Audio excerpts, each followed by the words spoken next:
তো কেমন আছো সকলে? তোমাদের জন্য আরেকটি নতুন ভিডিও নিয়ে চলে এলাম। এবার পয়লা বৈশাখের দিনে সন্ধ্যার পর একটু বেরিয়েছিলাম। তোমরা তো দেখেই বুঝতে পারছো যে আমরা একটি কালী মায়ের মন্দিরে গিয়েছিলাম। এই মন্দিরটি অবস্থিত হাবড়া থেকে বনগাঁ যাওয়ার যশোর রোডের পাশে, অর্থাৎ 35 নম্বর জাতীয় সড়কের একদম পাশে। এখানে শুধু কালী মাতাই নন, দেখতেই পেলে এখানে শ্রী শ্রী নারায়ণ, মা মনসা এবং মহাকাল রূপে মহেশ্বরও পূজিত হন। এই মন্দিরটি 1361 বঙ্গাব্দে ফাল্গুন মাসের অমাবস্যায় প্রতিষ্ঠিত হয়েছিল। এই মন্দির ঘিরে নানা অলৌকিক কাহিনীও প্রচলিত আছে।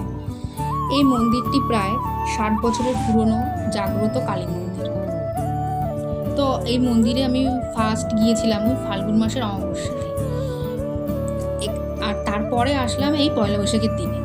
এখানকার মা 7.5 ফুটের এবং দেবী দ্বিভুজা সবরূপী মহাদেবের ওপর রয়েছেন। এখানে জানা যায় যে শুদ্ধ মনে যদি মায়ের কাছে কিছু চাওয়া হয়, মা তার মনের ইচ্ছা পূরণ করেন।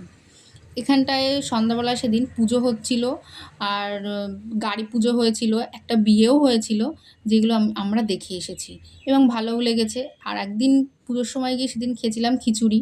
এদিন খিচুড়ি ছিল না, তো সেদিন আমরা খিচুড়ি পেয়েছিলাম।